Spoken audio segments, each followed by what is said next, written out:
90 days isn't enough to build a factory. 90 days isn't enough to create the infrastructure needed. 90 days is merely enough to raise prices, to hoard and stock and wait to see what is going to happen. Is it possible for us to be able to produce it here? It's possible in a few years with the right financial backing, the incentives. Do I think that it's likely? It's very murky. The future is very, very murky at this point, and I think supply chains are really complex. Welcome to this rare double episode of the Deep View Conversations. Now, normally you only see me once a week. This week you're seeing me twice. Thank you very much for watching. And the reason being is that, normally we record our episodes several weeks in advance. We have a long list of really cool episodes coming up the pike, and we publish them once every week.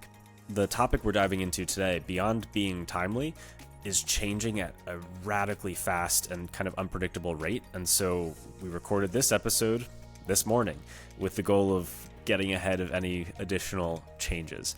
And so the question that we're trying to answer today has been on my mind for at least the past couple of weeks, and I'm sure it has been on a lot of other people's minds as well, is simple. What do Trump's tariffs mean for the field and the industry of artificial intelligence? And further, as we get into, what does that mean for everything else? Because AI, though it might not share that name, is a very broad term.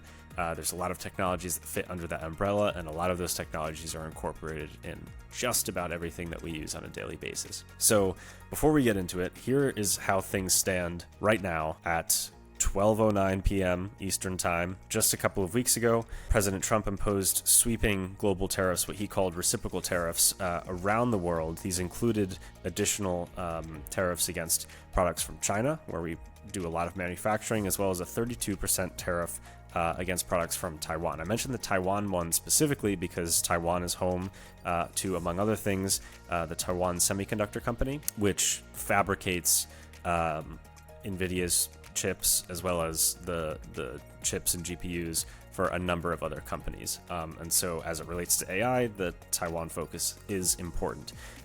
Shortly after that, and in between bouts of truly wild stock market volatility, Trump announced a 90-day pause on those reciprocal tariffs. This reduced the base tariff rate around the world to 10%, which is still significant. The only country that things were not walked back with was China. So as of right now, we have a 145% tariff rate against products from China. China has reciprocated. A couple of days ago, the administration noted that smartphones, computers, and computer chips are all exempt from these reciprocal tariffs when they go back into place. And the tech companies are very, very happy about that. But the administration has also noted tariffs specific to semiconductors, which would include smartphones, computers, and computer chips, are on their way. They could come as soon as this week or within the next 1 to 2 months. The scope of those and the exemptions for companies tied to those, the quantity, the size of those tariffs, completely unknown. That is how things stand as of right now, and that might well be very different depending on when you are watching to or listening to this. Hopefully the discourse we have here will kind of hold up regardless of what happens. With that all said, I wanted to bring on an expert in global supply chains. And so my guest is one that, if you're a longtime listener of the show, you've heard her before. She is a pleasure to have on. She's a pleasure to speak with, Dr. Nada Sanders, who, among other things, is a distinguished professor of supply chain management at Northeastern University. She's also the co-author of the book, The Hue Machine, which is very interesting, a very interesting read. With that all said, the question that we are answering today is, what impact will these tariffs have on AI? This is the Deep View Conversations.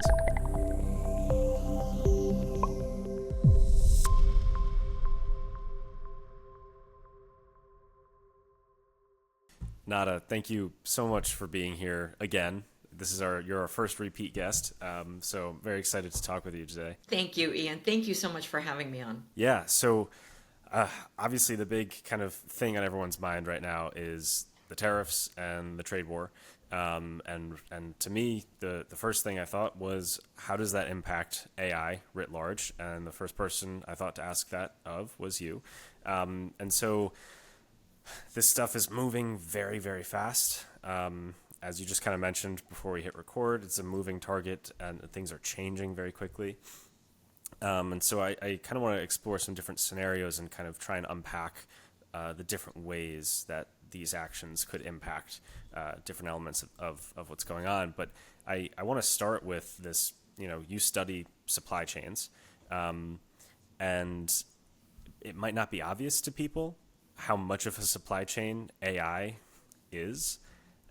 And I wonder if you could kind of walk us through the extent of the supply chain that makes, a chatbot work, and how vulnerable it is to tariff actions. Thank you for asking, and there's so much to say. So just to kind of underscore the fact that this is a moving target. So this is April 15th, I believe 11:15 a.m. And, by the time we get off the air, it could possibly change. And right now where we are sitting is we have U.S. has imposed 145% of tariffs on goods from China. China has retaliated 125%. And I really think once we get past 100, right, it's like 200. It gets crazy.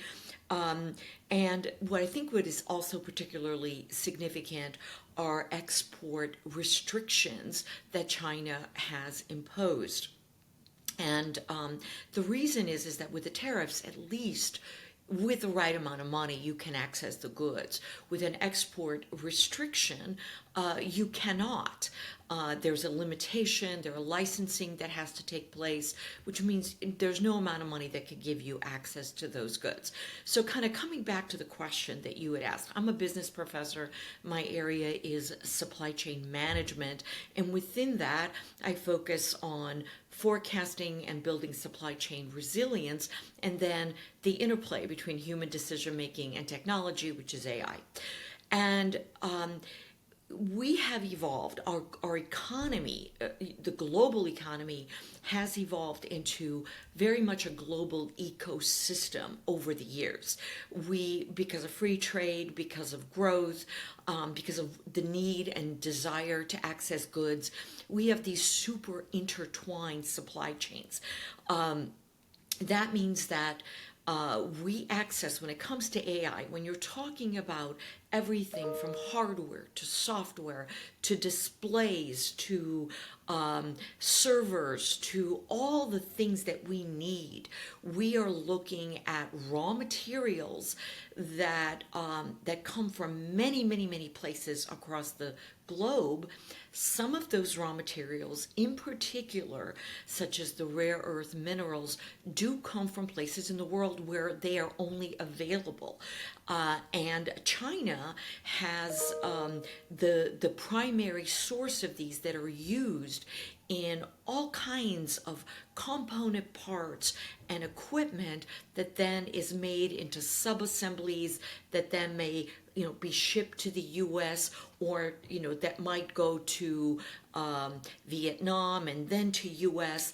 We are looking at not a linear trajectory of movement of goods even between countries, but we're looking at a very tangled network of these components that include everything from silicone to, again, rare earth minerals to all kinds of different components, aluminum, that get formed in everything from consoles to packaging and then go back and forth. It's not a linear trajectory. They might go back and forth across countries multiple times and until we actually see the final product where it ends up.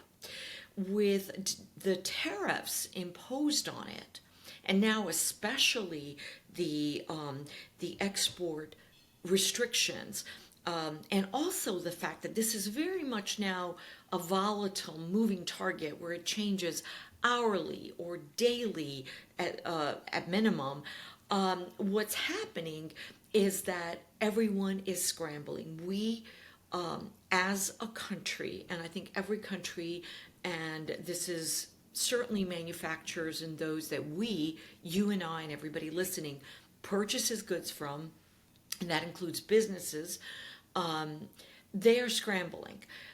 They are trying to figure out what to do. And I think, as I mentioned to you about the complexity of the supply chain, and not, we call it a chain, it's really it's a very complex network. It is like this very large locomotive on tracks that you cannot switch and get it to move one direction or another. There is a huge amount of structure and infrastructure that takes place from the factories, from the labor. So we talked a little bit about the materials and the export restrictions and the tariffs, but there's also factories and transportation and labor skills that are all in place in order for things to move in a certain way so that you and I and everybody can go to the Apple store and get our earbuds or get our iPhone and so forth. Switching and changing this is, again, just like taking this giant locomotive and just, you can't throw it on, just on Earth somewhere. You need to get the tracks, and you need, all the, if you imagine a locomotive, all the stuff that's needed.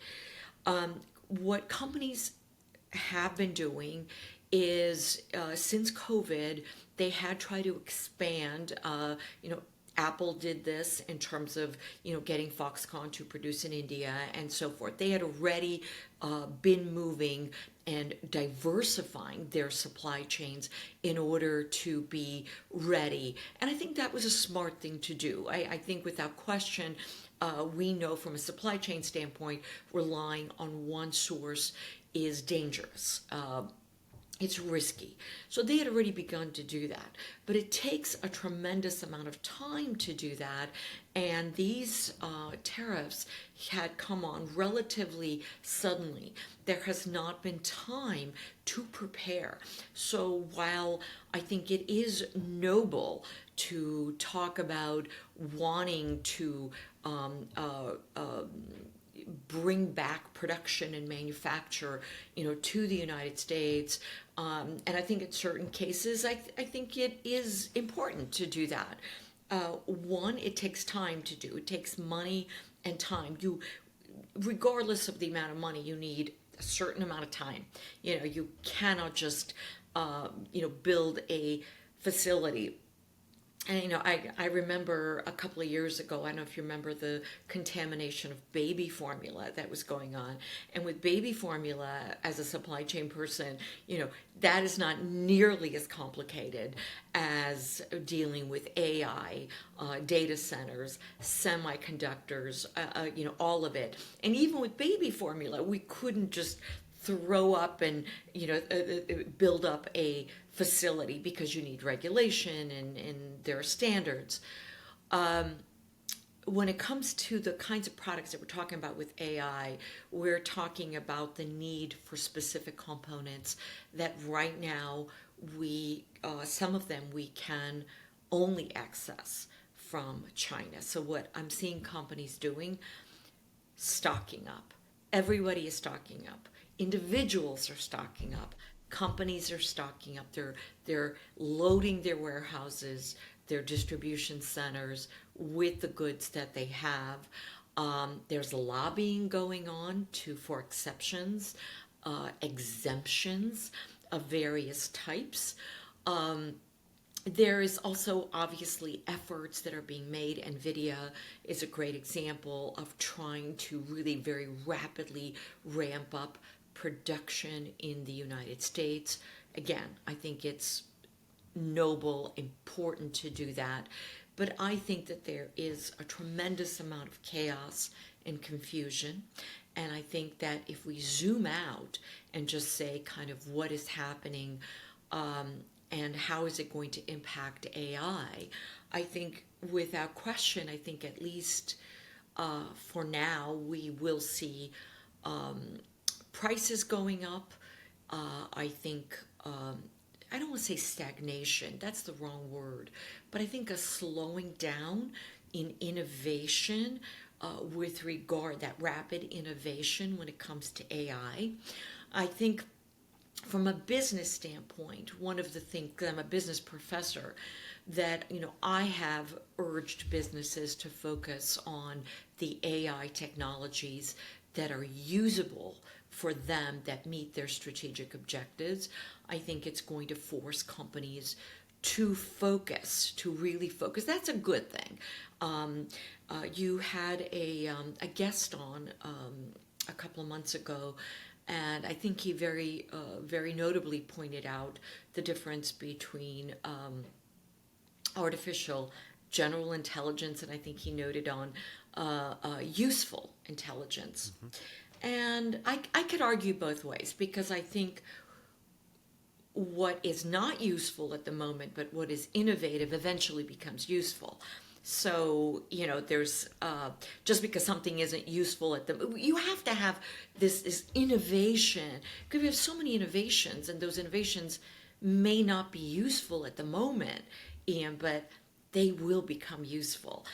We start with that pie in the sky, and then we eventually figure out how to use it in a million different ways, and it's important, because if we don't have those great innovations, we're just going to plateau out with what is useful. But for now, today, and in the immediate future, I think companies are focusing and targeting what is useful, that's going to give them their greatest answer their greatest needs, because they have no other choice. But I am concerned that innovation is going to plateau out unless something changes, and I'm very hopeful. On the other hand, answers to some of these scenarios are also coming about with AI, because AI capability is really pretty incredible. I mean, I think most of us use Gen AI in so many ways, and it is really remarkable in terms of, take anything from Claude to ChatGPT. I mean, I'm talking about the latest versions, and it's incredible in terms of how good they are, and what they can do and what they can't. So I think AI can be very useful in answering and brainstorming, in answering in some of these questions. How do we work around? What do we do? And I've constantly through my career, and I maintain this, the human ingenuity with technology is the way to go.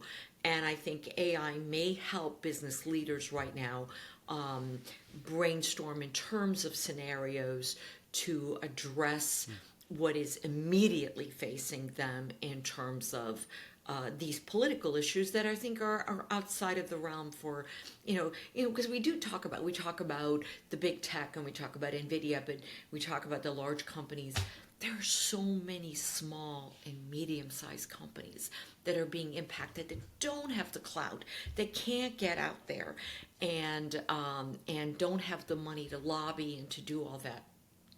They're being tremendously impacted. I think even on a small scale, AI can help brainstorm what are the scenarios. My expertise, among other things, is in forecasting, and the toolbox of scenario planning is a very important one right now. AI can help with that, but this is very much an evolving, developing situation. As you know, and as everybody knows, we have a 90-day pause. That doesn't help businesses and supply chains very much, because 90 days isn't enough to build a factory. 90 days isn't enough to create the infrastructure needed.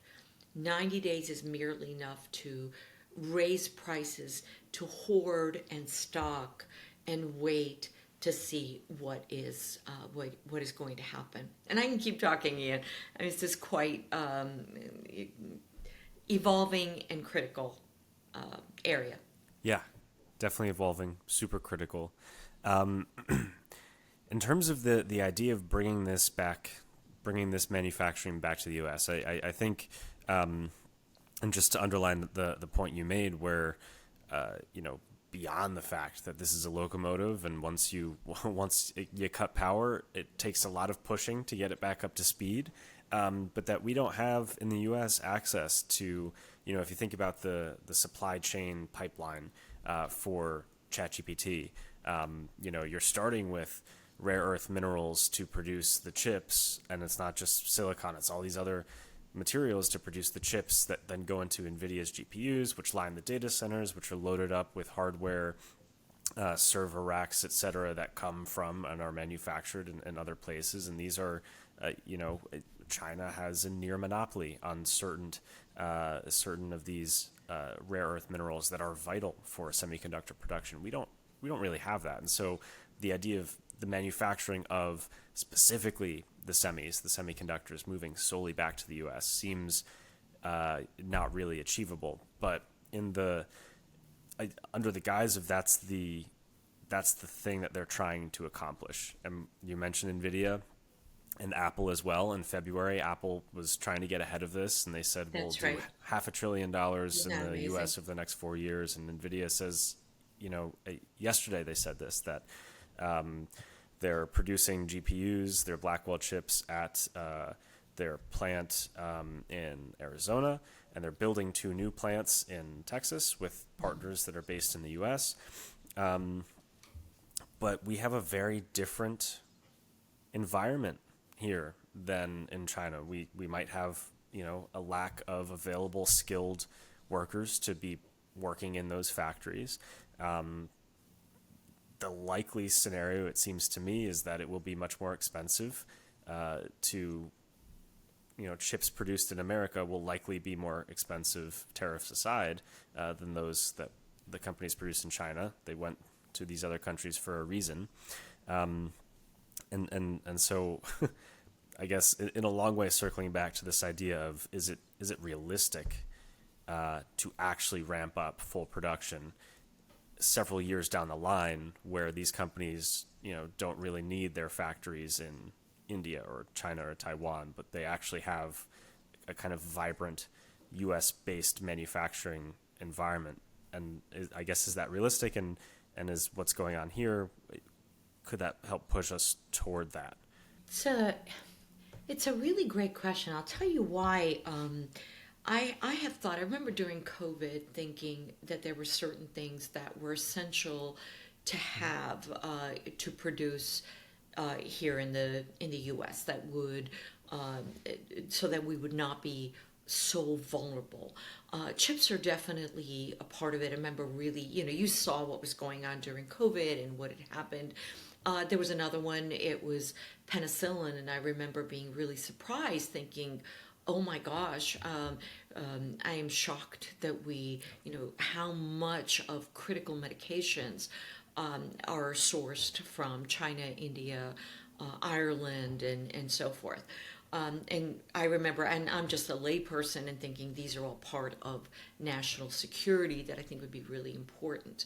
Having said that, it takes time to build that. So you asked me, is this realistic? I'm an operations and supply chain person. So when I think about operations, when I think about a factory or facility, automated or not, I think about innovation.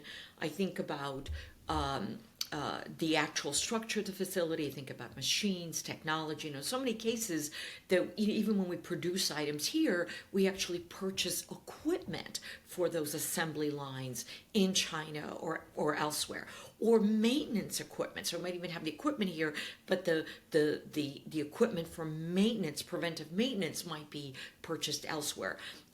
So you have not just the raw materials. This isn't just a lemonade stand where you've got lemons and sugar and water. You're talking about packaging and assembly lines and tools, and then equipment that takes care of the tools. So tools that take care of tools, and then you have people that have to be trained in quality control. And you're talking about items that have this Six Sigma plus quality control. I mentioned to you the baby formula because even that is so benign compared to the kinds of things that we're talking about here when we're talking about AI, and then we talk about defense and aerospace and drones and aircraft and all of it. So these are very complex supply chains that have for years evolved into complex networks. So to answer your question, is it realistic? I think that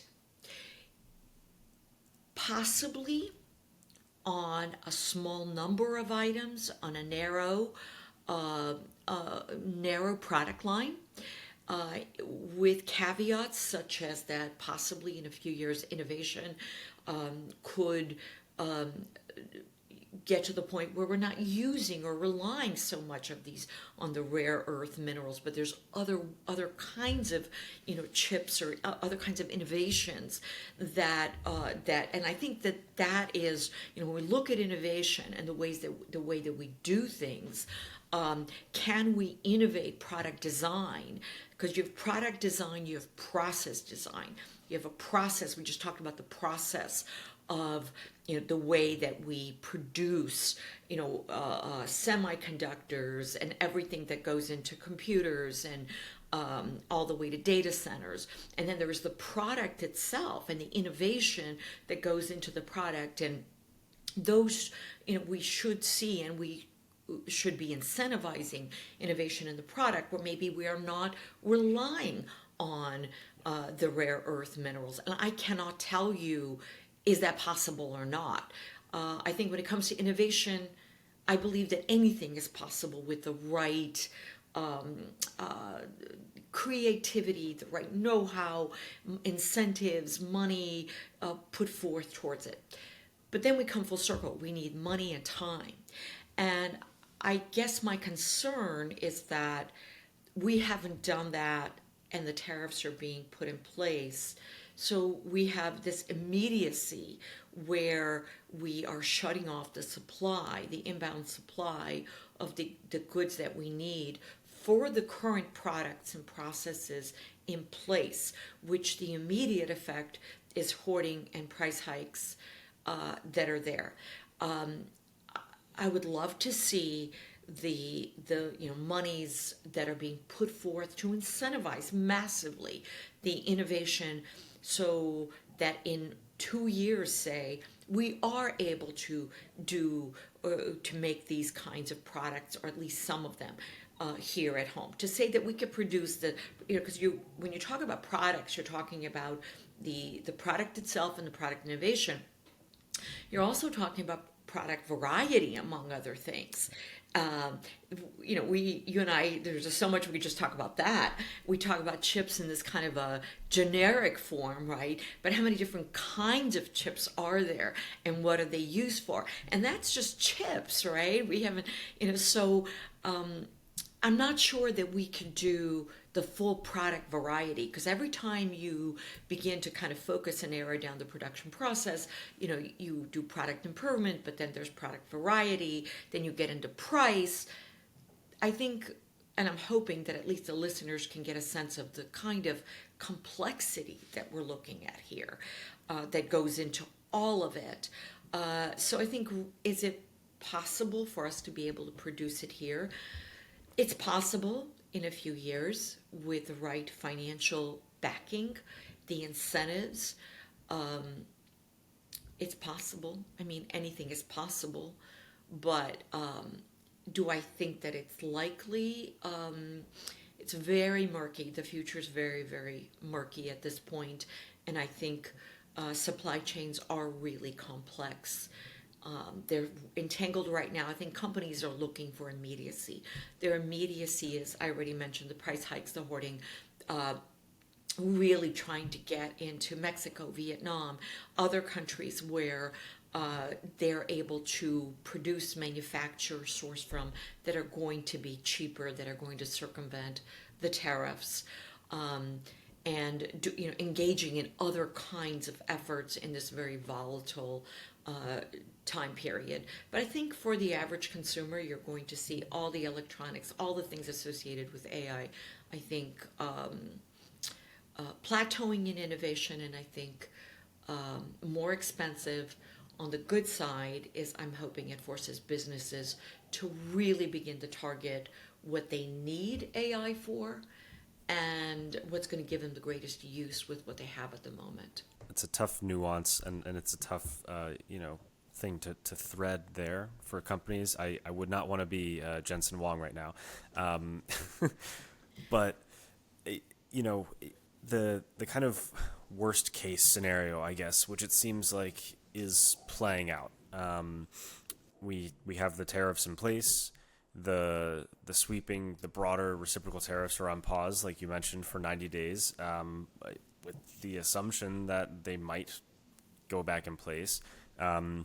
We know the administration is exploring, actively investigating semiconductor specific tariffs, right? So far, computers, computer chips, and smartphones are exempt from reciprocal tariffs, which tech companies are very, very happy about.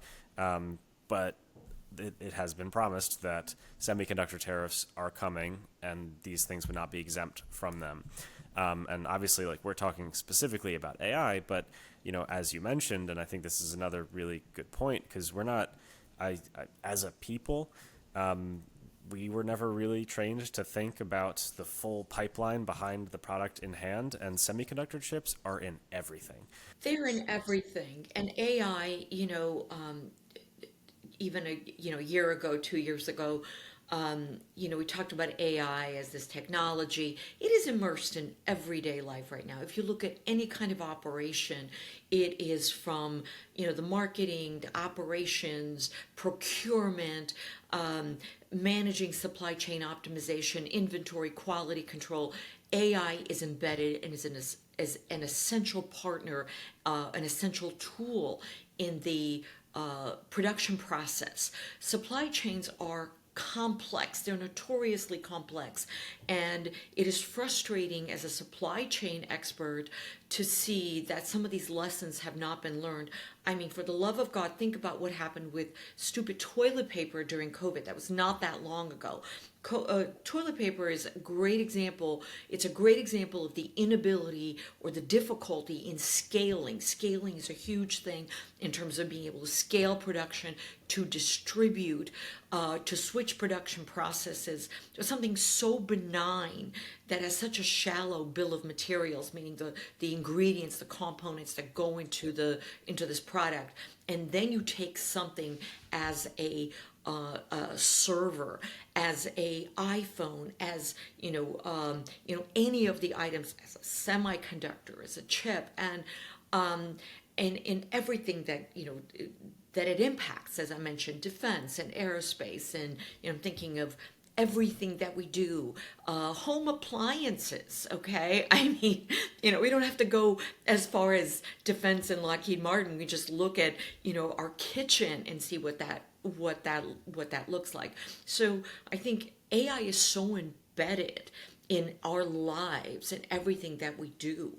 But I think we have all forgotten the complexity of these supply chains to have these products and the innovations, as we all see in our everyday life, in terms of the capabilities, my gosh, of our AI assistants, and that we all use on our smartphones. So all of this comes from a global supply chain, a global ecosystem, and that has been abruptly halted in ways that are really unknown. So I think that we are in this territory now where what we have, AI can help us navigate and scenario plan, but I am extremely hopeful that that we end up with some kind of a modifications. On the one hand, a delay, halt, negotiation on the one hand, in terms of these tariffs where cooler heads can prevail. And I have been for some time, hopeful that we still can continue to invest in domestic infrastructure so that we can build these capabilities, at least those that are absolutely essential and critical. Right. And to your point about AI being everywhere, I think people also kind of, I think the wave of generative AI has displaced in people's heads how embedded other forms of AI are. And this is why I don't Absolutely. love the term AI, but it encompasses many, many things. And so now, I suppose, when we think of the term AI, we're thinking about something like ChatGPT, which is a large language model. But we have adjusted to living with other forms of machine learning That's algorithms for a right. very long time. Everything you do on the internet is dictated by a machine learning algorithm. Every app you download is loaded up with algorithms. Cookies are traced. Netflix recommendations, YouTube That's recommendations, all right. across social media. It's all algorithms. Down into manufacturing, every factory has, to varying degrees, is loaded with automation technologies, in from quality control to there are robotics and robot systems that are being powered by algorithms. And so these kind of older machine learning and even older different types of algorithms are in everything. And they're powered in different ways. Older algorithms might not necessarily need to be run on GPUs. They can maybe be run on CPUs, which are less expensive. Right. But the construction of CPUs is also kind of comes under the tariff stuff that's going on. And so I guess you were just saying that you hope that there's a modification, which I think everyone is hoping for as well. I wonder, you kind of painted the scenario of if there is not a modification, we can expect price hikes. And I think we're already seeing inklings of Right. this. The AI industry itself is a kind of tough one to examine because they are so funded by venture capital, that they have been subsidizing the cost of generative AI using their venture capital dollars for a long time. And so people aren't really aware of how much it really costs. But now Anthropic has a $100 monthly tier and a $200 monthly tier. OpenAI has a $200 monthly tier as well. And they're still losing money on those. And so the push to more expensive stuff, I think, is going to be echoed everywhere. Um, and the challenge to innovation, because as it stands, a single NVIDIA GPU costs roughly $30,000. We're talking about data centers that are loaded with hundreds of thousands of GPUs, and you increase the price on one of those GPUs by $10,000, $20,000, and all of a sudden your $5 billion in venture capital doesn't stretch as much. And right now, the main approach that companies have taken to powering AI innovation has been more chips, more GPUs. To your point, I think dealing with scarcity makes us more innovative, but the industry could be held back there. And so I wonder, if we do get a modification, are we kind of past the point where that could have an impact? Because so much of what's going on here is just navigating unpredictability. As you mentioned, the tariffs that kind of came in place in the first place earlier this month, no one really had too much warning about what they were, who would be impacted, the extent of them. No one knew that they were going to be paused.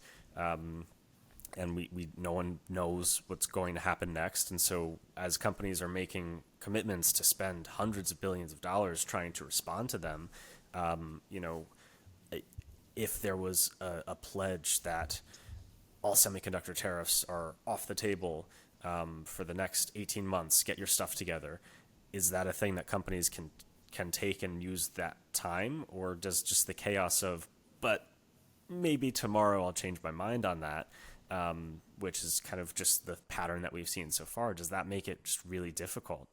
It's it's exactly right. I think that even if there was a pledge or a statement that we're going back, we're not going to have the tariffs anymore.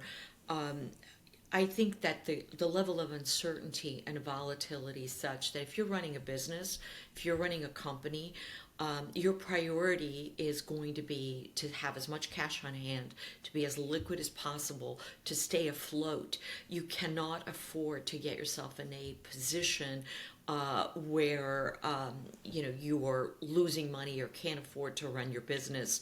And so I think that every business I know is really focusing on liquidity, on cash, on keeping the cash flow going.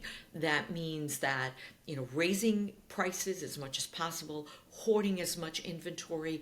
That is also going to mean, I have to say, it's going to mean people losing their jobs, because again, we're trying to really, as a business, you're trying to stay afloat. And I think that for the foreseeable future, until there is a confidence or a sense of calm, it's not going to be reversed. And I think that businesses need confidence, and because of the level of volatility, one statement would not create that level of confidence. So I think that, when you had asked me, could this in 2 years? Well, in 2 years, yes, I think you and I can imagine a future in 2 years. But I think that for the foreseeable future, for the immediacy, I think we are still looking at the very thing that I had mentioned with regard to price hikes, the hoarding, it is a very volatile environment because it keeps changing.